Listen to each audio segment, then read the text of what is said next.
지난주에 걸쳐서 우리가 10계명에 대해서 배우고 있습니다. 우리가 유월절 패삭 시즌을 시작되어져서 오늘이 오메르 11일째인가요?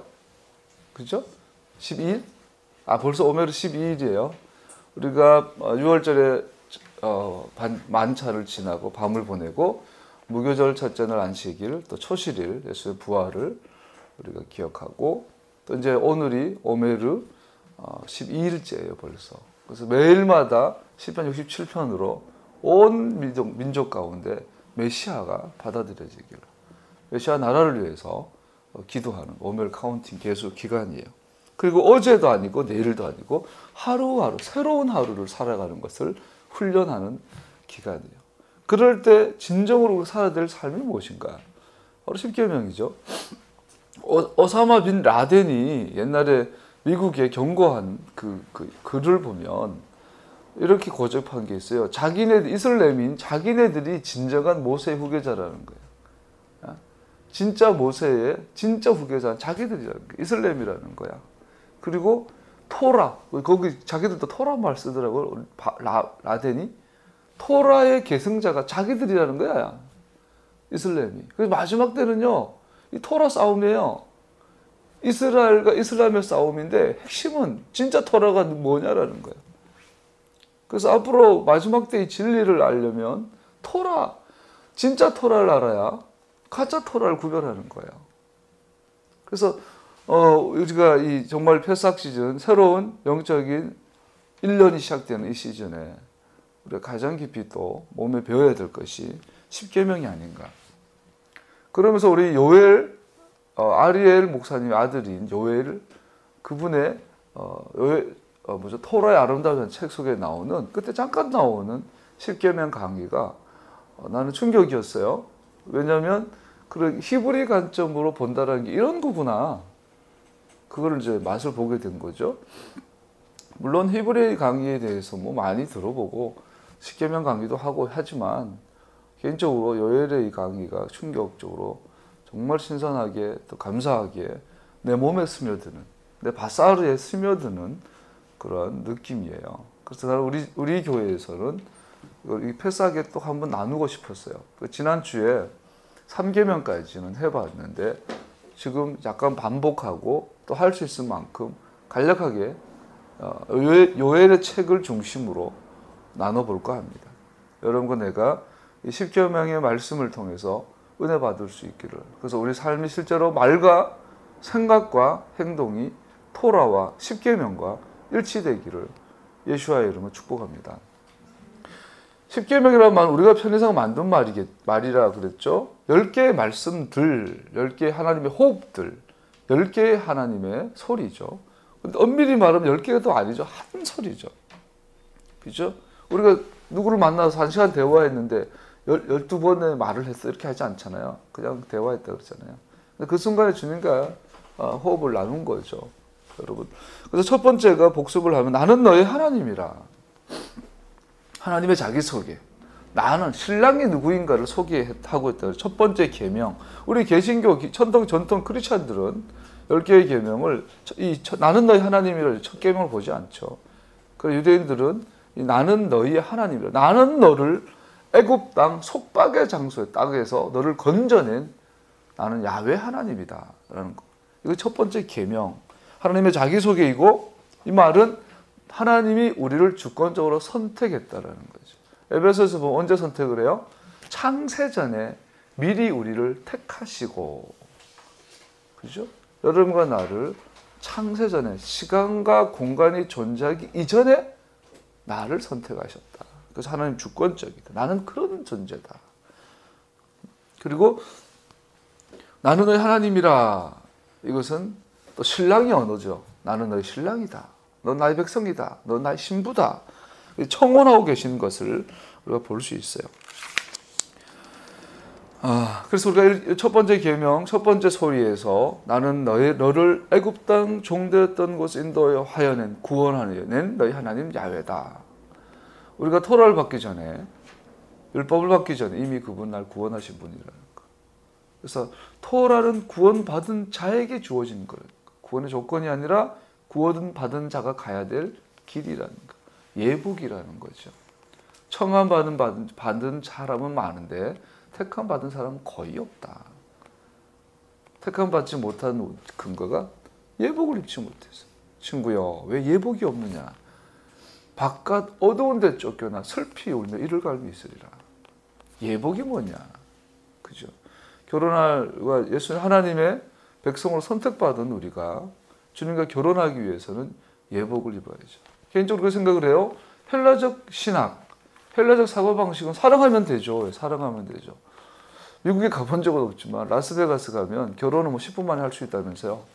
사랑해서 뭐 조그만 성당도 뛰어가 손잡고 뛰어가서 반지 하나 사서 이제 신청을 하면 그 뭐 목사인지 뭐 나와가지고 주례해 준다면서요.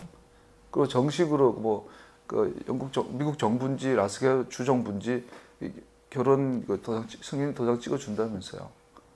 이건 헬라적 사고 방식이에요. 사랑하면 됐지. 결혼할 때 꼭 뭐 드레스 입고 꼭 청첩장 돌리고 꼭 막 거창하게 그렇게 해야 되냐?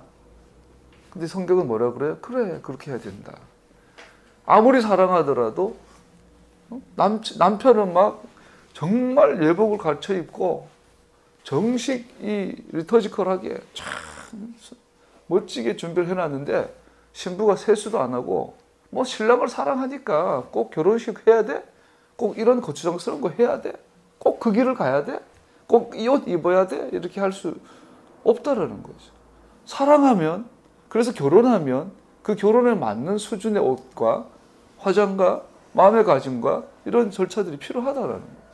그래서 우리가 주님께 구원받았지만 또 사랑하지만 내가 주님을 사랑하지만 사랑하는 방법이 주님이 원하는 방법이어야 한다는 거죠. 우리 기독교 크리스천들 전통교회에서는 그 방법이 자기 마음대로예요. 감리교가 주님 사랑하는 방법이 다르고 장로교가 다르고 침례교가 달라요. 성공회가 다르고 캐톨릭이 다르고 또 같은 장로교라도 목사마다 다 달라요. 그저께 만났던 가정교회 목자라는 분에게 물어봤어요. 성도님의 교회에서는 죄가 뭐라고 말합니까? 하나님 없는 삶입니다. 뭐 죄에 대한 개념도 다 달라요. 주님께서는 그렇게 무책임한 분이 아니시죠. 나는 너희 하나님이라 이 말 속에는 내가 너를 선택했고 내가 너를 미리 구원해서 지금 나와 나랑 사랑할 길도 보여주시는 거죠. 때와 법. 하나님의 때에 하나님의 법을 담아서 주시는 거예요. 본질을 그릇에 담아주는 거예요. 이 두 개는 하나인 거예요. 본질과 의식은 하나인 거예요. 뗄 수가 없는 거예요. 본질은 있고 의식은 없다. 의식은 있는데 의식은 있고 본질은 없다. 이것도 불가능하다는 거예요. 그래서 토라의 관점에서는 의식과 본질은 하나인 거예요. 주님 사랑하는 것과 주님 사랑해야 하는 방법은 같은 거라는 거죠. 토라는 구원받은 우리가 살아야 될 길이에요. 영구불변의 절대적인 길이에요. 할렐루야. 그것을 때를 따라 하도록 모아짐을 주신 거예요. 사이클로, 의의 길로 우리에게 주신 거죠. 우리 교회가 그걸 2000년 동안 놓쳐버렸어요. 그래서 주님 사랑하고자, 이웃 사랑하고자 2000년을 발버둥 쳤는데 남은 거는 강도 만난 이유처럼 교회가 그냥 사회의 지탄의 대상이 돼. 아무도 교회를 통하여 빛을 보지 못하는 미국이든 한국이든 이제는 더 이상 교회에서 희망을 발견하지 못하는 절박 가운데 들어와 버렸어. 하나님을 사랑한다고 했지만 사랑하는 법을 몰랐죠. 요즘 항원이혼이 얼마나 유행합니까? 근데 그분들 개인적으로 인터뷰한 걸 보세요. 안 사랑하는 게 아니에요. 자기 부인에 대한 애틋한 마음이 있어요. 젊었을 때 그 고생한 조강지처 나이 70이 돼서 여전히 고생하고 있는데 안쓰러운 마음은 있는데 사랑하는 방법을 몰라가지고 한 번도 표현해보지 못했고 안아주지 못했고 결국 60대 70대가 이혼한다.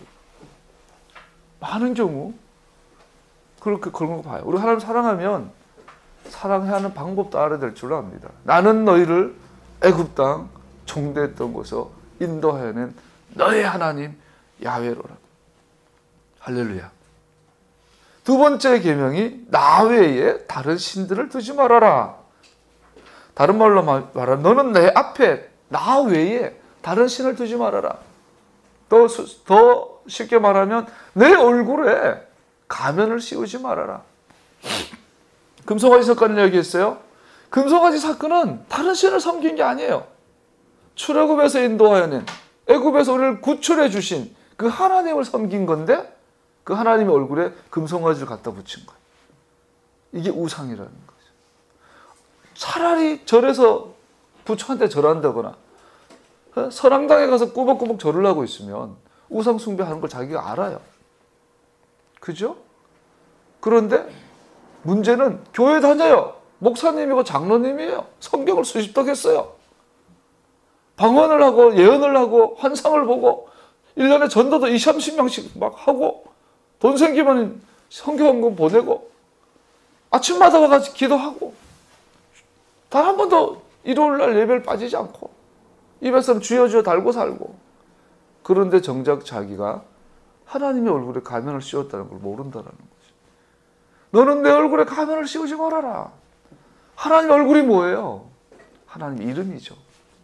하나님의 성품이죠. 하나님의 영광이죠. 하나님의 속성이죠. 하나님 그분 자체이죠. 너는 나에 대해 오해하지 말아라는 거예요. 또 쉽게 말하면 네 믿고 싶은 대로 믿지 말아라는 거예요. 네 이웃이 누구냐? 주님이 율법사에게 토라의 전문가, 토라를 외우는 사람, 눈만 뜨면 토라. 그 당대의 율법사에게 주님이 물어봐요. 네 이웃이 누구냐? 자비를 베푼 자이다. 마지 못하다. 사마리아인입니다. 말할 수가 없어서. 유대인의 입에서, 유대인 랍비에게서 사마리아인이 이웃입니다. 말하는 것이 모독이거든.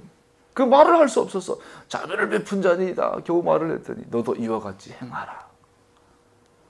그러면서 그 질문의 본질은 뭐예요? 강도 만난 자의 이웃이 누구이냐라는 거예요. 네 이웃이 누구냐가 아니라 네 주변에 있는 강도 만난 자의 이웃이 누구냐라는 거예요. 우리는 너무나 많이 왜곡하고 있다는 거예요. 이웃에 대해서도. 내 중심으로 이웃을 찾아다니는. 이것처럼 하나님의 말씀인 토라 앞에 서서 얼마나 왜곡되게 이해하고 있는지. 내 자기중심성, 아담적 본능, 아담적 본성, 나의 것. 이 나라는 중심성에서 떠나지 못하는 거예요. 근데 하나님께서 그래요. 너는 내 얼굴에 가면을 씌우지 말아라. 네가 보고 싶은 대로 보지 말아라. 네가 믿고 싶은 대로 믿지 말아라. 내 얼굴을 그대로 보아라. 하나님의 어떠하심을 있는 그대로 믿어라. 성경이 말하는 하나님 그대로 그걸 진리라고 그러죠. 영과 진리로 예배할 때가 있을 거다. 오직 성령과 성경이 말하는 그대로의 하나님을 니들이 볼 때가 있다. 이것이 지금이다. 예수님께서 선한 사마리아 여인 우물가에서 뭐라 그래요? 내가 곧 그니. 이게 뭐예요? 나는 너를 애굽 땅 정도의 땅에서 인도해 너의 하나님이다. 그리고 너는 내 얼굴에 가면을 씌우지 마라. 첫 번째 의미가 뭐라고요? 내가 지금 네 앞에 있다. 예수님이 그 여인 앞에 서서 내가 곧 그다. 이 말은 십계명 이 두 번째 계명을 말하는 거예요. 내 얼굴에 가면을 씌우지 말아라. 나는 지금 네 앞에 있다. 그러므로 내 얼굴에 다른 가면을 씌우지 말아라. 여인아, 네가 남편이 여섯이냐? 너의 그 삶의 많은 체험과 경험과 상황 속에서 너는 하나님의 가면을 씌워버렸다. 내가 곧 그다. 여인이 그 순간에 뭔가를 깨치는 거예요. 그리고 뛰어가서 내가 행한 모든 것을 말한 이를 만나보라. 그때부터 여인의 눈이 열린 거죠. 하나님을 직면하는, 직시하는 눈이 열린 거예요. 여러분과 내가 너무나 많이 왜곡되게 하나님을 보고 있다는 거예요. 그러니까 그 여인처럼 남편이 여섯이 있어도 이 속에 만족이 없고 기쁨이 없고 평안이 없고 샬롬이 깨어진, 에하드가 깨어진 상태로 살아가다가 내가 곧 그다 이 한마디에 이제는 하나님을 눈과 눈을 대해 마주보는, 왜곡 없이 바라보는, 하나님을 온전히 바라보고 그 안에서 나의 자아상을 온전히 바라보고 나니까 그 속에 수치가 사라진 거예요. 마을에 가가지고 내가 행한 것을 다 말한 이를 만나보라. 자기 수치를 전면에 드러내고 예수님을 증거하는 걸 볼 수 있어요. 하나님을 있는 그대로 만나기 시작하면 우리 속에 숨겨진 하나님의 영광이 드러나기 시작하는 거예요. 심지어 이 땅에서 나의 수치가 드러나는데도 그것이 하나님의 영광이 되는 거예요. 토라의 삶은, 십계명의 삶은 우리가 하나님의 얼굴에 가려진 가면을 벗기기 시작하면 우리 속에 숨겨진 하나님의 어떠하심이 드러나기 시작하는 거예요. 많은 사람들 살릴 수 있는 제사장적 노동을 할 수 있는 제사장적인 영광 가운데 살 수 있는 거죠. 그렇게 말해요. 나는 온유하고 자비롭고 오래 참고 은혜와 진리가 풍성한 하나님이다. 이것이 나의 이름이다. 이거를 오해하지 말아라. 나의 자비에 대해서 알아라. 나의 은혜에 대해서 오해하지 말아라. 나의 이름을 오해하지 말아라. 나를 정확하게 쳐다보아라. 할렐루야. 신랑과 신부가 서로 마주보고 있어요. 서로 눈을 바라봐요. 그런데 서로 사이에 어떤 불협화음이, 오해가 없어요. 아 하면 아고, 오 하면 오예요. 있는 그대로 이해하고 받아들여요. 그걸 우리는 에하드라고 하죠. 하나다. 샬롬이다 그러죠. 우리가 하나님 얼굴 앞에 서서 하나님의 눈동자에 비춰진 나를 바라보면서 하나님을 온전히 이해할 때, 바르게 알게 될 때, 나 자신의 정체성에 대해서 바르게 이해하게 돼요. 그러면 아까 그 여인처럼 얼마나 수치 가운데 있었겠어요. 여자가 그 율법 시대에 6명의 남자랑 살았다. 이거 뭐 죄인 중에 죄인이잖아요. 근데 그런 사람이 수치에서 벗어나고 여러분과 내가 진짜 천사보다 더 아름다운 모습으로 이 땅을 살아갈 수 있다는 거예요. 하나님 얼굴을 온전하게 바라볼 때. 두 번째 계명이 너는 내 얼굴에 가면을 씌우지 말아라. 나 외에 다른 신을 내 앞에 있게 하지 말아라. 할렐루야. 세 번째가 야훼의 이름을 망령되이 부르지 말아라. 나는 내 하나님 야훼의 이름을 망령되이 부르지 말아라. 야훼는 그의 이름을 망령되이 부르는 자를 죄 없다 하지 아니하리라. 하나님의 이름을 가볍게 부르지 말아라. 하나님의 이름을 텅 빈 상태로 운반하지 말아라. 우리 대제사장의 그 본질이 뭐예요? 이마에다가 카도시 라 아도나이라 적혀 있다고 그랬죠. 우리가 알다시피 과거에 두루마리 토라를 기록할 때 랍비들이 얼마나 이 서기관들이 여도의 바구에 하나님의 이름 네 문자가 나오면 일어서서 목욕을 하고 붓을 갈고 목을 갈고 잘못 쓰면은 폐기하고 감히 하나님의 이름을 부를 수 없어서 그분 하셴 높으신 분 하늘에 계신 분 아버지 이렇게 불렀단 말이에요.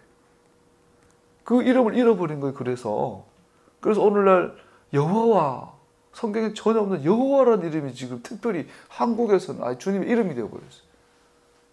미국에 뭐 하고 한국에만 쓰지 중국이나 일본만 가도 여호와라는 말 안 쓴다 그래요. 야훼 몰라요. 정확한 이름을 아직 몰라요.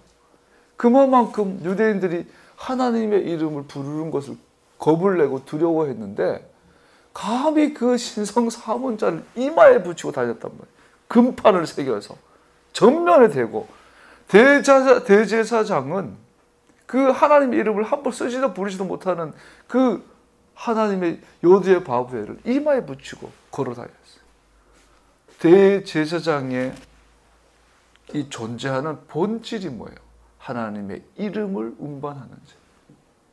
너는 내 이름을 망령되이 걷지 말아라. 그런데 제사장이 자기의 원래 본분을 잊어버리면 하나님의 이름을 헛되이 운반하는 자가 되는 거예요. 그 예가 스가랴에 잘 나오잖아요. 스가랴서에 보면 대제사장 여호수아 하나님의 구원이라는 하나님의 구원이 더러워져서 하나님의 심판대 앞에 서 있는 장면을 봐요. 여호수아는 예수와 하나님의 구원이잖아요. 대제사장의 옷이 더러워지고 관을 벗어버렸어요. 하나님의 이름을 운반하지 못하고 있는 거예요. 제사장의 옷이 더러워진 거예요. 하나님의 이름을 망령되이 일컫고 있다라는 거예요. 그때 하나님께서 그래요. 내가 사단아 내가 너를 정죄하노라. 그리고 옷을 갈아입혀라. 바벨론에서 돌아와서 스룹바벨 공동체 안에 있던 그 대제사장, 우리가 그때 스가랴나 학계 또 에스라 느헤미야를 살펴보면요, 뭐 정확하게는 모르겠는데 그 당시 대제사장의 구체적인 죄가 뭐냐면 혼혼이, 그러니까 이방인 여인과 결혼했어요. 대제사장. 그것은 하나님 앞에 심각한 죄죠. 그래서 에스라가 와서 제일 첫 번째 한 게 이방인 여인과 결혼한 거 다 잘라버려요. 이방인 여인과 사이에 낳은 아이를 다 내보내버려요. 심각할 정도로. 오늘날 이해할 수 없지만 그 정도로 그 당시에는 이 순수를 지키려고 노력했죠. 그 대제사장 여호수아가요, 옷이 더럽혀졌어요. 즉 제사장으로서 하나님의 이름을 운반하는 거 실패하고 있다는 거예요. 그때 하나님께서 주권적으로 제사장의 옷을 갈아입혀 주셔요. 그리고 그 머리에 전면에 관을 씌워줘라. 하나님께서 오늘 우리가 제사장적으로 아보다 하기를 원해요. 이따가 배우다 보면 십계명에도 나오지만 남의 집을 탐내지 말아라. 다른 말로 하면 뭐예요? 네 집을 탐내라. 이 집이 뭡니까? 이제 출애굽에서 광야에 있는 사람들, 집이 어디 있어요? 집이 없는 사람들한테 하나님께 토라를 주는 거예요. 내 남의 집을 탐내지 말아라. 집이 없는 사람들한테 남의 소유를 탐내지 말아라. 이걸 좀 더 깊이 이해하면 예수님이 그래요. 여기서 집이라는 것은 성경에서 말한 집의 본질은 베이트는 하나님의 집이에요. 성전이에요. 너희 몸이 성전인 것과 남의 몸을 탐하지 말아라. 네 몸을, 다른 말로 말하면 네 몸을 탐해라. 다른 사람을 보고 비교하고 질투하지 말고 네 속에 이미 있는 것을 갖고 감사하고 그 본연의 부르신 가운데 그 데스티니를 성취하며 살아라는 거예요. 네 갈 길이 있는데 왜 남의 갈 길을 자꾸 쳐다보고 기웃기웃 하며 비교하고 열등하면서 쩌들어 있느냐? 네가 가야 될 길 가운데 만족하며 감사하며 가라는 거예요. 한 달란트 받았다고 10달란트 받은 자를 비교해가지고 의기소침해가지고 한 달란트 땅에 쳐박아두지 말고 네가 받은 한 달란트 가지고 이거를 왜 주셨는지, 어떻게 이걸 2달란트 남겨야 할지를 고민하며 그 길을 최선을 기쁜 가운데 달려가라. 남의 집을 탐하지 말아라. 말한 것처럼 우리가 하나님을 운반하는 이 제사장적인 삶을 사는데 충치를 살지 못하고 하나님의 이름을 헛되이 망령되이 부를 때가 참 많다는 것을 우리가 알 수 있습니다. 하나님의 이름은 무거운 이름이에요. 하나님 영광이라는, 우리 여러분, 하나님의 이름은 하나님의 영광과 일치하죠. 하나님의 영광은 하나님의 성품을 말하죠. 하나님의 영광이라는 카버드라는 단어는 무겁다는 뜻이에요. 무게감이 있다는 뜻이에요. 하나님의 이름을 가볍게 전하지 말라는 거예요. 하나님의 이름이 무거워지기 위해서 우리가 하나님의 이름을 경외해야 돼요. 하나님의 이름이 우리 가운데 두려운 이름으로, 경외하는 이름으로, 정말 크신 이름으로 내가 받아들일 때 하나님의 이름이 무게감 있게 사람들에게 불려진다. 에스겔을 보면, 예레미야를 보면 하나님의 이름이 땅에 떨어진 걸 봐요. 하나님의 이름으로 일컬음받는 하나님의 백성이 하나님의 법을 떠나 세상과 기웃기웃할 때 그들 가운데 있는 하나님의 이름이 땅에 떨어져요. 항상 부흥은 하나님의 이름이 땅에 떨어졌을 때 왔어요. 이제 오늘날 하나님께서 하나님의 이름으로 일컬음받는 하나님의 백성 가운데 무게감 있게 회복되어지기를 원하고 계세요. 여러분과 나의 삶을 통해서, 여러분과 나의 관계를 통해서 하나님의 이름이 무게 있게 그 영광이 전달되어지기를 주님의 이름으로 축복합니다. 할렐루야. 마태복음 6장에 보면요, 주님의 기도가 나오죠. 이렇게 기도하라 그래요. 우리가 우리에게 죄 지은 자를 사하여 준 것 같이 우리 죄를 사하여 주옵시고 우리를 시험에 들게 하지 마시옵고 다만 악에서 구하옵소서. 유대인들은 이 기도를 자주 하고 매일 한대요. 왜? 우리가 하나님의 이름을 가볍게 운반하는 그 상황에 빠지지 않게 해주십시오. 시험에 들지 말게 해주십시오. 다만 악에서 구하옵소서. 이 말은요, 우리가 아무리 경건하게 살아도 상황이 우리가 무시당하고 천대받고 오해받는 상황을 가버리면 그렇게 될 수밖에 없잖아요. 그래서 두려운 게 그거예요. 주님, 악에 빠지지 않게 해주십시오. 시험에 들지 않게 해주십시오. 내가 하나님의 이름을 망령되이 일컫게 되는 그 상황에 들어가지 않도록 내 길을 인도해 주십시오. 이 하나님 은혜예요. 할렐루야. 한 번은요, 오살리 기도원에 10여 년 됐나 봐. 가서 이제 철야하러 간 거예요. 그 무덤 사이시잖아. 무덤 사이에서 기도하다가 겨울에 춥고 피곤해가지고 잠깐 이제 본당에 들어갔어요. 큰 예배당 들어가서 친구랑 둘이서 뒤에 이제 그 새벽 한 2-3시 됐을 거예요. 그 장의자에 앉아 좀 쉬고 있었어요. 졸면서. 추우니까. 그 좀 있으니까 왜 귀신 들린 여자가 오는 거야. 거기 귀신 들린 여자 많더라고. 한 20대 말? 30 안 된 것 같은 젊은 여자인데 귀신이 들려 쫄쫄쫄해요. 그래서 보면서 그 새벽에 또 시꺼먼데 그런 여자 지나가니까 무섭더라고. 밤새도록 무덤 사이에서 쥐야 이러다가 귀신 들려서 오니까 무섭더라고. 그래서 모른 척 여기 있는데 내 뒤에 나이 많은 목사님 한 분 계셨어요. 그분이 제일 뒤에 앉아있고 우리 그 앞에 친구랑 앞에 하셨는데 그 사이를 여자가 지나가다가 갑자기 그 나이 많은 목사님한테 막 삿질이라고 욕을 하는 거야. 우리 난감하잖아요. 그럼 피하면 되잖아. 근데 목사님 화가 났는지 내가 목사야! 어디 목사한테 이래! 이러는 거예요. 우리는 그때 신학생 때니까 난감하더라고. 어떻게 될지 모르겠더라고. 근데 그 여자가 그래요. 픽 웃더니 목사 볼 거야? 이러면서 그 귀신 들려가지고 이러니까. 근데 그때 상황이 이 나이 많은 목사님이 좀 무한해지는 분위기였어요. 그 목사님이 뭐라 하다 안 되니까 창피하니까 우리 멀리서 가셔버리더라고요. 그때부터 내 마음에 이게 돼요. 본의 아니게 우리가 어떤 상황에서 곤란한 상황에 들어간다니까. 그러면 나도 모르게 하나님의 이름을 가볍게 전달할 수밖에 없는 처지에 빠질 수도 있어요. 여러분 기도해요. 주님 곤란한 상황에 빠지지 않게 날 보호해 주십시오. 나 때문에 하나님의 이름이 가볍게 전달되지 않도록 보호해 주십시오. 할렐루야. 그러려면 우리가 평소에요. 하나님과 동행하며 토라를 공부하며 토라의 삶 위에 서야 돼요. 그래서 지금도 그때 그 느낌들, 그 목사님 얼마나 창피하고 곤란했을까.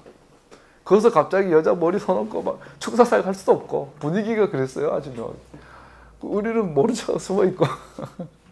그래서 나중에는 정말 지나가다가 그죠? 한 번은 청계산 기도원 앞에 이제 자전거 타고 가는데 비가 온 뒤에요. 차가 쉥 지나가면서 흙탕물이 완전 덮어졌어요. 본의 아니게 몰골이. 영적으로 그럴 수 있어요. 본의 아니게. 물론 그렇게 될 수밖에 없는 원인들이 있을 수 있겠죠. 하여튼 기도하세요. 하나님 시험에 들지 않도록 나 지켜주십시오. 내가 하나님의 이름을 의도적으로는 물론 아니고 내가 알지 못하는 상황에서도 하나님의 이름을 망령되이 가볍게 전달할 되지 않도록 시험에 들지 않도록 나를 지켜주십시오. 이게 예수님께서 하라고 명한 기도예요. 할렐루야. 정말 조심해야 되고 은혜가 필요해요. 그 다음에 4번째, 내 이웃의 집을 탐내지 말아라. 우리 박스 하는 거 같이 읽죠. 20장 17절 시작. 내 이웃의 집을 탐내지 말라. 내 이웃의 아내나 그의 남종이나 그의 여종이나 그의 소나 그의 낙이나 무릇 내 이웃의 소유를 탐내지 말아라. 자, 물론 다른 사람의 걸 훔치거나 탐내는 거는 죄죠. 근데 하나님께서 단순히 그것만 말씀하셨을까요? 그거는 이 남의 걸 탐내지 말라는 거는 하나님의 말씀이 아니라도 우리가 알 수 있잖아요. 그거는 불교에도 말하고 한국에도 있고 일본에도 있고 미국에도 있고 하무라비 법전에도 나오고 도둑질 하지 말라. 남의 걸 탐하지 말라. 그죠? 이거는 인지상정이잖아요. 토라가 아니라도 그것은 법이잖아요. 그렇다면 하나님께서 이 말을 구태여 10가지 계명, 10계명에 넣어주신 것은 그 속에는 하나님의 진짜 의도를 알아야죠. 다른 말로 말하면 뭐예요? 남의 집을 탐하지 말라는 것은 네 집을 탐해라는 겁니다. 너의 집을 탐해라. 여기서 탐하다 말은 하마드, 갈망하다, 막 마음이 뜨거워지는 거. 그러니까 좋은 의미를 쓸 수도 있겠죠. 무언가 다해서 정말 갖고 싶은데 막 몸이 부글부글 끓어. 요즘 젊은 친구들 아이폰 살기 위해서 한 달, 2달을 고생해가 아르바이트 하잖아요. 마음이 뜨거운 거야. 갖고 싶어서 갈망하는 거야. 탐심이야, 탐심. 좋은 것을 향하여 탐심이 생기면 우리는 정말 좋은 열정들이 생기고, 엉뚱한 것에 탐심이 생기고 엉뚱한 열정이 생기는 거죠. 그래서 내 이웃의 집을 탐하지 마라. 다른 말로 하면 너의 집을 갈망해라. 너의 소유를 사랑해라. 그런데 알다시피 이 계명을 받은 그 상황에 그들은 시내산 밑자락이요. 이제 탈출한 지 이제 50일밖에 안 됐어요. 집이 어디 있고 텐트도 제대로 치는 것도 훈련이 아직 안 된 상태고. 근데 남의 집을 탐하지 말아라. 이 말은 남의 텐트는 좀 더 예쁘니까 그 텐트를 흉내내란 말인가요? 하나님의 의도가 뭘까요? 성경 전체를 성경의 컨셉에서 봤을 때 집이라는 것은 하나님의 집이죠. 성전이죠. 그리고 바울을 통해서 말씀하세요. 네 몸이 성전인 것. 네 몸이 집이 아니냐. 네 몸이 집이 아니냐. 그러니까 네 몸을 탐해라. 이 바사를 탐하라는 게 아니에요. 네 몸, 하나님의 집을 갈망해라. 네 몸이 하나님의 집이 되도록 갈망해라. 할렐루야. 근데 우리는 우리 몸속에 음란을 집어넣고 이기심을 집어넣고 거짓을 집어넣고 그러지 말아라. 네 몸을 탐해라. 네 몸은 하나님의 성전이다. 이렇게 말하고 있죠. 그러면서 이게 말은요. 네 자신을 바라보아라. 다른 사람을 바라보고 질투하고 부러워하기보다 자기의 몸, 자기의 집을 바라보고 자기를 존중하고 내 몸에 하나님의 영이 거하시는 내 몸이 하나님의 성전인 것을 바라보고 감사해라. 기뻐해라. 그래서 네 몸을 정말로 존중해라. 남의 것을 헤아리지 말고 네 것을 헤아려 보아라. 우리가 보기에는 큰 것과 작은 것이 있죠. 네가 큰 일에 충성하였다. 네가 작은 일에 충성하였다. 그건 우리의 개념이에요. 하나님 눈에는 큰 일과 작은 일이 없어요. 그냥 하나님의 일이에요. 그러니까 네가 큰 일에 충성했으니 그러지 않아요. 네가 작은 일에 충성했으니 하나님 보시기에는 10달란트나 5달란트나 1달란트나 다 작은 일이에요. 네가 작은 일에 충성했으니 여기 나의 기쁨에 즐거움에 참여해라. 우리가 눈에는 큰 일이 있고 작은 일이 있어서 내가 가진 일은 남보다 작아. 그래서 질투하느라 내 거를 못 해버려. 그러면 악하고 게으른 종이 되는 거야. 얼마나 시기하고 질투하는지. 우리가 애를 키워보니까 어제도 은재 너기가 하루에 한 200번은 질투해. 계란 후라이 해주잖아. 은재께 조금 더 커. 너희가 조금 작아. 아빠 누나 거 왜 딱 커요? 이게 태어나면서 오는 본능인가 봐. 형제끼리. 그러고는 지들끼리 또 떨어져 있으면 누나 보고 싶어 이래요. 만나 놓으면 왜 내 계란은 더 작아? 왜 초콜릿 떼줄 때 가나 초콜릿 또 뜯을 때 정말로 기도하면서 뜯어야 돼. 끝에 머리가 조금만 삐져나가면 아빠 나는 왜 더 작은 거 줘요? 근데 내가 진짜 그런가? 근데 이놈도 작다. 둘 다 작대. 둘 다 작대. 하나님 보시고 웃기지 않겠어요? 우리가 너무나 자기의 몸, 자기의 집, 자기 몸은 감사하지 모르고 왜 나는 남의 집을 탐하지 말아라. 우리 안에 많은 방들이 있은 걸 기억하십시오. 여러분, 내 안에 하나님이 주신 공간들이 있어요. 남들이 절대로 뺏어가지는 못한 하나님과 나 사이에서만 받은 나의 영역이 있어요. 내 아버지 집에 거할 곳이 많다. 내가 아버지 집이에요. 내 안에 하나님이 거할 곳이 많아요. 어마어마해요. 영원한 공간들이 있어요. 하나님 말씀하세요. 남의 집을 탐하지 말아라. 다른 말로 말하면 네 안에 있는 하나님이 거할 그 방들의 문을 열어라. 그렇게 자신의 얼굴을, 자신의 정체성을 발견해라. 네가 누구냐는 걸 알라라는 거예요. 진정한 너를 발견하라는 거예요. 네 안에 하나님이 거할 곳이 많단다. 그 문을 열어라는 거예요. 다른 데 가서 기웃기웃 하지 말라는 거예요. 남의 집을 탐내지 말아라. 남의 소유와 남의 남종과 여종을 탐하지 말아라. 남의 집에 탐하지 말아라. 너의 집을 탐내라. 주님이 그러죠. 찾아라, 두드려라. 그러면 찾게 될 것이다. 보게 될 것이다. 열리게 될 것이다. 고백합시다. 내 안에 하나님께서 거하실 곳이 많다. 그걸 발견하라. 어떻게 발견해요? 주님의 얼굴을 바라보면서. 계속 이거는 10개의 말씀이 아니에요. 하나의 말씀이에요. 하나님의 얼굴의 가면을 제거하면 하나님 눈동자에 비춰진 내가 보여요. 그러면 내 속에 방이 보여요. 그러면 하나님의 부르신 가운데 서는 거예요. 창세전에 미리 우리를 택하사 그때 만드신 주님의 의도와 의중을 깨닫게 돼요. 시간과 공간이 창조되기 전에 여러분과 나는 존재했어요. 그때 주님께서 야드하셨어요. 생각하셨어요. 우리를 아셨어요. 선택하셨어요. 그것이 이 땅에 우리에게 쿵한 거예요. 나타난 거예요. 그게 지금 나예요. 그래서 우리의 부르심은 창세전에 기억하셨던, 계획하셨던 주님의 그 일이 지금 내 몸을 통해서 나타나야 한 거예요.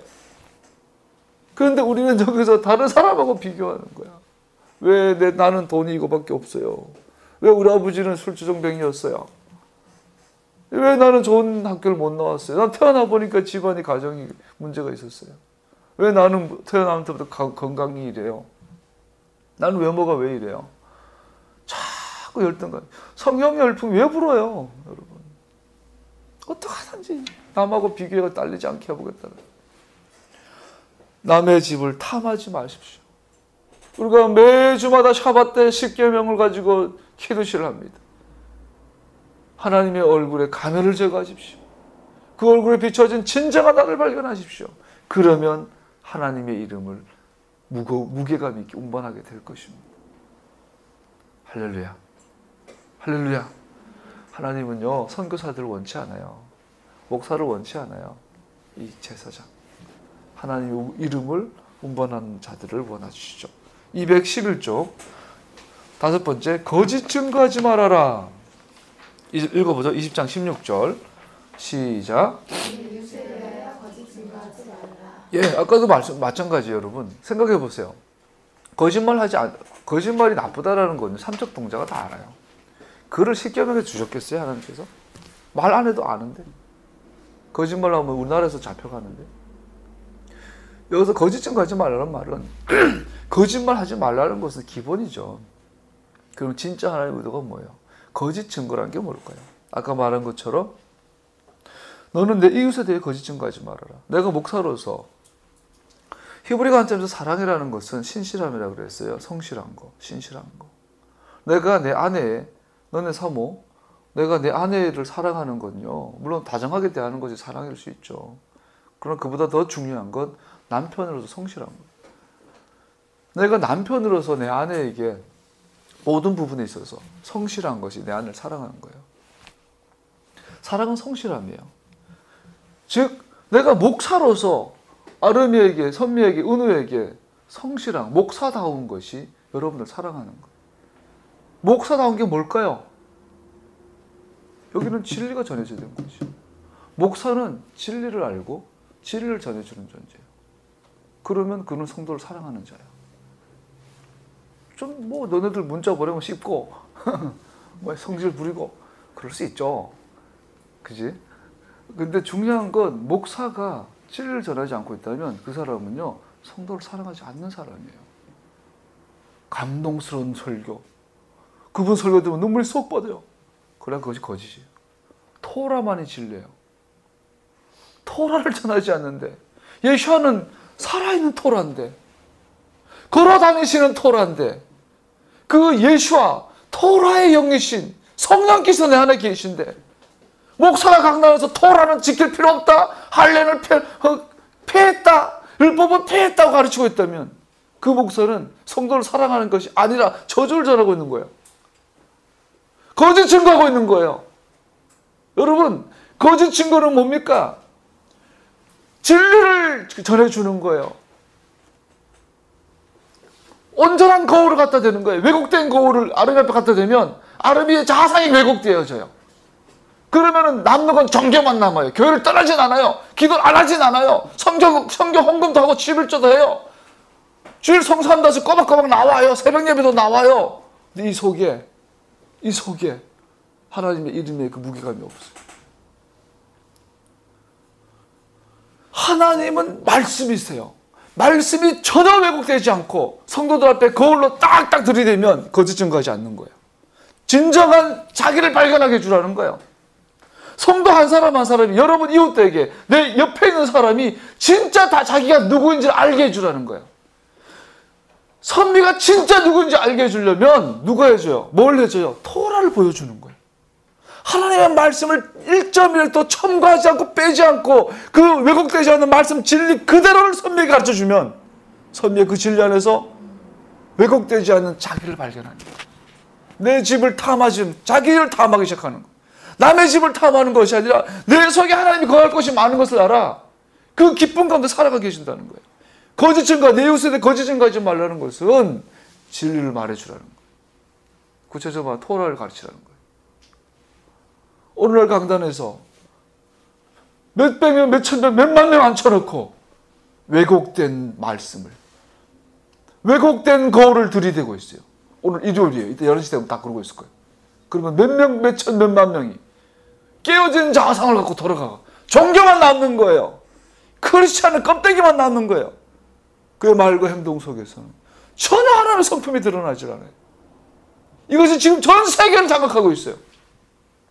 왜 마지막 때 주님 메시아의 교회를 세우십니까? 왜 토를 회복을 명하십니까? 내가 누군지를 알아라. 바른 거울 앞에 네가 누군지를 알아라. 너는 내 이웃에 대하여 거짓 증거하지 말아라. 할렐루야. 상대방이 진짜 누군지 알려면 하나님 앞에 서야 돼요. 거울 앞에 서야 돼요. 진리 앞에 서야 돼요. 1.1핵도 좌로나 우로나 치우치지 않는 것은 하나님의 말씀 토라를 더하거나 빼지도 않는 것을 말해요. 정말 순전한 하나님의 말씀을 있는 그대로 보여주면 열매가 뭡니까? 어제 갈라디아서 공부했잖아요. 성령의 성품들이 드러나요. 다른 말로 성령의 성품 다른 말로 하면 뭡니까? 자기 자신을 발견한 거예요. 내가 누군지 나는 하나님 속에 있었다니까. 하나님의 자궁 속에서 나왔다니까. 나의 어떠하심은 천적으로 하나님 어떠하심과 동일하다니까. 하나님의 성품이 나의 것이라니까. 그것이 나는 이미 있다니까요. 그래서 그것이 나타나는 것이 성령의 열매들이. 토라가 회복되면요, 성령의 열매들이 우리 가운데 흘러가야 돼요. 너는 내 이웃에 대하여 거짓 증거하지 마라. 우리 자신에 대해 진실을 증거하라. 또한 형제 자매에 대해서 진실을 말해주라. 진실을 증거하라. 참된 것을 증거하라. 거울처럼 서로의 진리를 증거하라. 진정한 자아를 증거해주라. 할렐루야. 아담과 하와가 서로 마주보고 있어요. 아담 시절엔 거울이 없어요. 아담의 거울은 하와예요. 하와를 보면서 아담은 하나님을 봐요. 하와를 보면서 아담은 하나님의 성품을 봐요. 그리고 진정한 자기를 발견해. 둘 사이 어떤 분리가 없어요. 남자와 여자가 한 몸을. 반대로 하와가 됐어요. 하와가 눈 떠보니까 거울이 없어요. 하와는 아담을 보면서 자기를 보는 거예요. 아담을 통해서 하나님을 보는 거예요. 아담을 통해서 진정한 자기를 발견하는 거예요. 하와 속에 그 어떤 분리도, 그 어떤 수치도, 그 어떤 어둠이 없는 거예요. 빛과 빛이 만나가 한 몸을 이룬 게 아담과 하와예요. 그들이 다스리던 땅이 에덴 동산이요. 기쁨의 동산이요. 거기는 하나님과 함께 워크했어요. 하나님과 다 둘이서 걸으셨거든요. 그걸 우리는 에덴 동산. 그것이 어디에 있었다고요? 하늘에. 하나님 속에 있었다고요. 회개하라. 나슈브해라. 리턴해라. 그 에덴으로 돌아와라. 너는 내 이웃에 대하여 거짓 증거하지 마라. 할렐루야. 다음 계명이 214쪽 밑에 부모를 공경하라. 같이 읽어보죠. 시작. 내 부모를 공경하라. 그리하면 내 하나님 야훼가 내게 준 땅에서 내 생명이 길리라. 여기서 우리가 기억할 것은 내 부모에게 순종하라 그러지 않았어요. 공경하라 그랬어요. 이 공경하라는 단어가 카바드라는 케베드 엣 아비카, 너의 아버지를 케베드해라. 뭐죠? 케베드란 말이 카바드란 단어와 같은 의미인데요. 무겁다, 힘겹다, 또 하나님의 영광이라고 할 때 쓰는 카바드란 단어예요. 또 이 말은 콩팥을 이야기해요. 콩팥. 214쪽. 자, 보세요. 내 부모를 공경하라는 말은 내 부모를 네가 무게감 있는 존재로 만들어라. 존경하라는 말, 순종하라 그러지 않았다는 걸 기억하세요. 부모님이 마약하라 한다고? 그건 불순종해요. 부모님이 죄를 가르치면 거절해요. 부모님이 비진리를 말하면 거절해요. 그러나 부모를 무게감을 있게 해줘라. 여러분, 결론부터 말하면 성경에서 아까 말한 것처럼 카바드라는 단어는 하나님의 영광을 말할 때 쓰는 단어예요. 우리 부모님의 이름에, 우리 부모님의 삶에 하나님의 영광이 깃들면 무게감 있는 존재가 돼요. 우리가 자녀로서 우리 부모님에게 하나님의 영광이 있도록 섬겨라. 부모님의 말에 순종하라 그러지 않았다는 걸 기억하셔요. 부모님이 하나님의 토라를, 하나님의 진리를 가르치는 분이라면 당연히 순종해야죠. 그 부모가 아니라도 순종해야죠. 근데 문제는 우리가 교회를 하면서 그렇게 가정을 이야기하고 샤밧의 축복, 샤밧의 회복을 말하는 것은 샤밧의 본질은 가정이잖아요. 여러분, 6월절 모이는 성회는 가정이잖아요. 무교절도 성회로 모여라. 가정 모임 아니에요. 모든 절기들은 가정, 집에서 모여요. 집에서. 너무나 안타까워요. 오늘날 6월절을 집전할 아버지가 없어요. 장로는 많고 목사는 많고 선교사는 많고 권사는 많은데 무교절을 인도할 아버지가 없어요. 토라를 가르칠 아버지가 없어요. 베드로가 오순절날 성전에서 120명이 기도하다가 성령이 내리고 설교를 했을 때 3,000명의 유대인들이 돌아왔어요. 3,000명의 6월절을 수십 년 지켜왔던 사람들, 수십 년 동안 토라를 배워왔던 사람들, 수십 년 동안 코셔를 지켰던 사람들, 수십 년 동안 무교절과 초실일과 오순절과 초막절을 지키면서 토라 포션을 매주마다 했던 사람들이 돌아온 거예요. 3,000개의 6월절이 돌아온 거예요. 3,000개의 가정교회가 들어온 거예요. 그러니까 1세기 교회는 그 파급력이 어마어마했죠. 그 유대적 전통이 남아있던 300년, 400년 동안 부흥은 끊이질 않았어요. 에베소 같은 경우는 하나님의 복음이 토라가 들어가자마자 2년 반 만에 에베소의 경제가 무너졌어요. 그도다 아데미 신전이요. 경주가 봤더니 모든 게 불교를 장사로 만들어가지고 먹고 살아. 경주에서 불교를 빼버리면 경주는 망해요. 에베소가 그랬어요. 아데미 신을 빼버리니까 망했어요. 얼마나 파워풀했는지, 이 복음이. 왜 오늘날은 아주사에 부흥이 왔다 그러고는 2년 만에 싹 죽어버려요. 웰즈에 부흥이 왔다. 2년 만에 변질로 타락해버려요. 평양대 부흥이다. 실제로 그 공부해보면 부흥이 아니에요. 그냥 뭐 불덩어리 내린 거지. 왜 이렇게 궁색해져 버렸냐? 하나님의 부흥이. 우리 아셔요? 남자들이, 아버지들이 하나님의 토라를 전할 수 있는 자리로까지 나아가야 될 줄로 믿습니다. 지금 교회 목사님들은 가장 시급한 게 아버지들을 준비하는 거. 당장 교회 예배에 사람들 끌어모으는 게 아니야. 교회 건물 해가지고 예배 시간에 사람 많이 앉혀놓는 게 중요한 게 아니라 집에서 토라를 살아내며 토라를 가르치며 하나님 영광을 전달해 줄 아버지들을 준비시켜야 돼요. 할렐루야. 그러한 부모라면 공경할 뿐 아니라 존경하고 순종해야 돼요. 문제는 아버지의 입에서 토라가 나오지 않는다는 거. 그럼 어떻게 해요? 우리 자녀 입장에서, 자녀에게 준 명령이잖아요. 우리 부모님이 하나님의 이름을 갖도록 섬겨드려요. 우리에게 심각한 문제예요. 할렐루야. 할렐루야. 아버지뿐이겠어요? 이모도, 숙모도, 고모도, 외삼촌도, 삼촌도.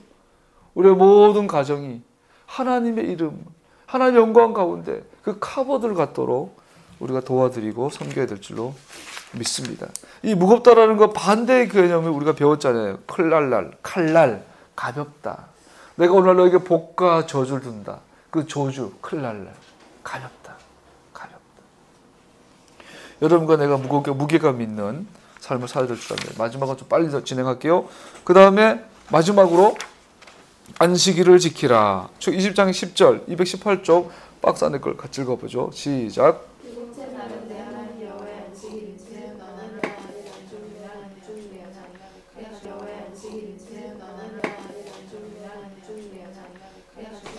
이는 여세 동안에 나 야훼가 하늘과 땅과 바다와 그 가운데 모든 것을 만들고 일곱째 날에 쉬었습니다. 그러므로 나 야훼가 안식일을 복되게 하여 그 날을 거룩하게 하였느니라. 자, 이거 뭐 자주 나누는 거니까 금방 하고 마칠게요. 안식일을 지켜라. 샤밧 안에는 스탑이 됐다. 멈추어라. 뭘 멈추어요? 먹고 살기 위한 모든 노력을 멈추어라. 그래서 유대인들은 뭐 안식일이 되면 전기도 켜지 않고 불도 안 켜고 뭐 1km 이상인가 이동도 하지 않고 뭐 이런다 그래. 차 타면은 엔진 불 킨 거니까 차도 안 타고 걸어가야 되고. 뭐 이스라엘 가보지는 못했지만 가보면은 안식일 날 되면은 그 샤밧 엘리베이터가 있다면서요. 그래서 그날은 엘리베이터가 그냥 사람 있든 없든 계속 이렇게 샤밧 전에 켜놓은 거라는 거야. 뭐 옆에 이방인이 있으면은 실수로 불을 꺼졌으면은 자기가 스위치 올리면은 샤밧을 어기는 거니까 이웃을 불러서 대신 올려달라 한다고. 그것이 과연 스탑일까요?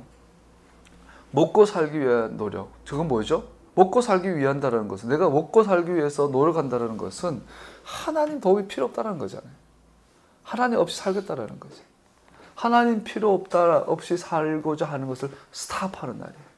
그래서 이것을 기억하기 위해서 그날은 불도 안 피우고 그날은 돈도 안 쓰고 그날은 자기 오락도 구하지 않고 이런 상징적 행위들을 하는 거죠. 그런 액션 하나하나가 본질이 아니라 본질은 뭡니까?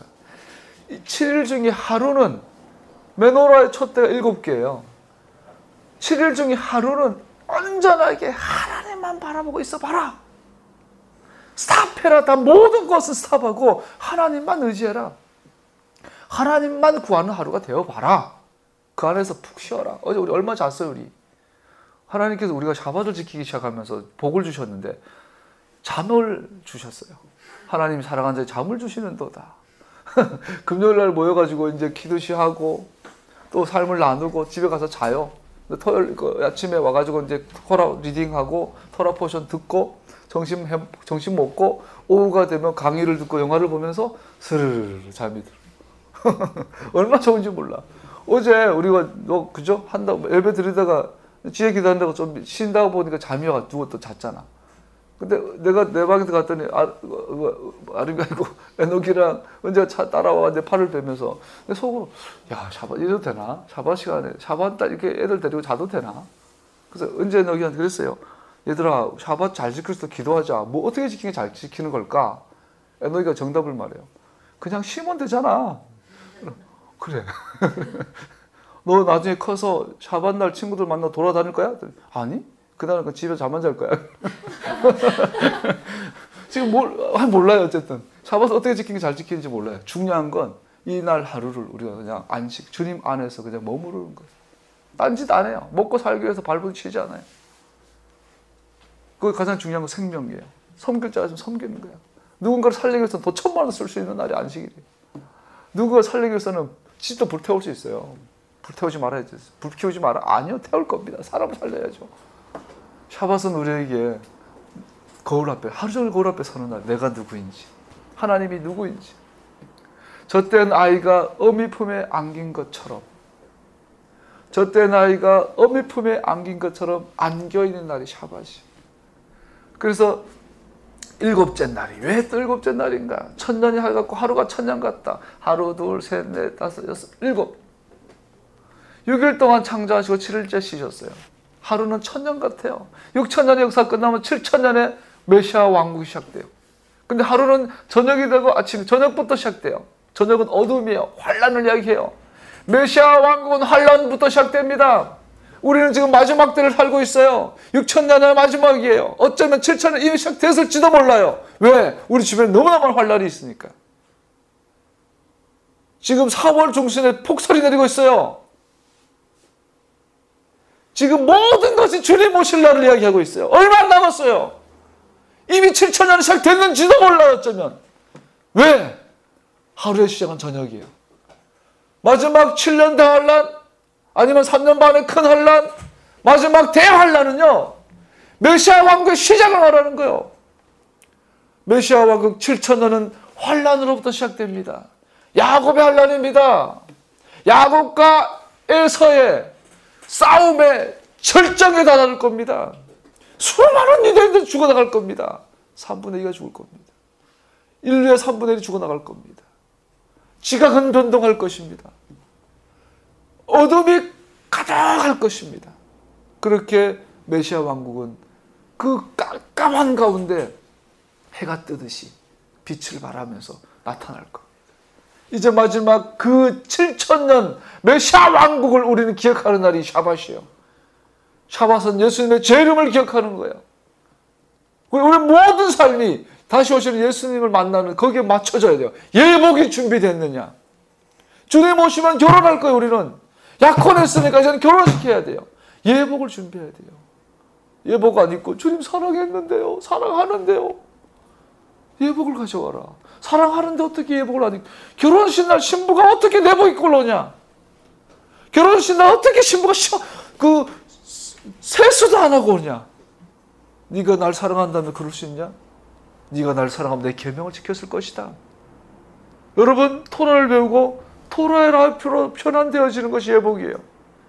그를 집중적으로 갈망하여 남의 집을 탐하지 말고 네 집, 네 몸이 하나님의 거하실 성전인 것을 기억하여 네 안에 하나님께서 거하실 것이 많은 것을 기억하여 네 안에 예복이 준비되게 하여라. 그것을 기억하는 날이 샤밧이에요. 할렐루야. 할렐루야. 유대인들이 수천 년 동안 샤밧을 지키고도 하나님을 죽였어요. 우리가 샤밧 지킨다고, 토라 배운다고 다가 아니에요. 유월절 지킨다고 뭐 있어요? 나와? 그 안에 하나님의 말씀을 듣고 깨닫고 변화돼야죠. 그래서 샤밧은 복음입니다. 너의 먹을 것과 너 입을 것은 내가 책임진다. 왜 할랄방에 2개예요? 6일날은 이틀째 밥은 내가 하늘의 떡을 줄 테다. 너는 나를 믿어야, 나를 신뢰해라. 우리의 믿음은 어제 갈라디아서 배웠지만 뭘 믿어요? 뭘 믿어요? 하나님을 믿는 믿음이 아니라 우리의 믿음은 하나님의 믿음을 믿는 믿음이에요. 예수님을 믿는 게 아니에요. 예수님의 믿음을 믿는 거예요. 우리는. 예수님의 믿음이 뭐예요? 약속을 지키시는 거예요. 약속하시고 약속을 지키시고 그 약속을 지키신 것에 성실하시는 것이에요. 이것이 하나님의 믿음이에요. 예수님께서 십자가에 달려 죽으신 이유가 약속을 지키기 위해서. 우리를 죄에서 구원하기 위해서? 맞아요. 그러나 그보다 더 본질적인 것은 예수님의 십자가에 달려 죽으신 것은 토라를 완성하기 위해서. 약속을 지키기 위해서 죽으신 거예요. 그것이 예수님의 믿음이에요. 그것을 믿는 믿음으로 우리는 구원받는 거예요. 할렐루야. 그래서 샤밧은 복음이에요. 내가 주님 믿습니다. 가만히 있어도 먹고 살 것을 믿습니다. 먹고 살려고 발버둥 안 쳐도 내가 넉넉하게 살 것을 믿습니다. 나는 주님 안에서 안식합니다. 이것이 샤밧이에요. 그래서 예수님께서는 마지막 돌아가서 십자가 위에서 말씀하셨어요. 다 이루었다. 뭐서? 샤밧. 첫째 날부터 여섯째 날까지 창조를 완성하시고 다 이루셨다 하시고 일곱째 날 안식하셨다. 할렐루야. 예수님께서 십자가 위에서 마지막으로 다 이루었다 하시고 하늘로 가셨어요. 샤밧은 완성의 날이에요. 우리를 기억하세요. 우리는 완성하려고 발버둥 칠 필요 없어요. 그냥 완성 안으로 들어가면 돼요. 여섯째 날 오후에 아담이 만들어졌어요. 하와와 손을 잡고 제일 먼저 한 게 안식 가운데 들어갑니다. 오늘 십계명을 10가지 소리를 사실 한 가지의 말씀을 살짝 살펴봤습니다. 여러분 기억하십시오. 오늘 설교를, 오늘 말씀을, 이 요엘 선생님을 통해 주신 이 말씀을 기억하십시오. 그리고 실천을 하십시오. 이 모든 것들이 우리의 몸이 되고 살이 되기를 예수 하마시아 주님의 이름으로 축복합니다. 아멘. 우리 기도하겠습니다.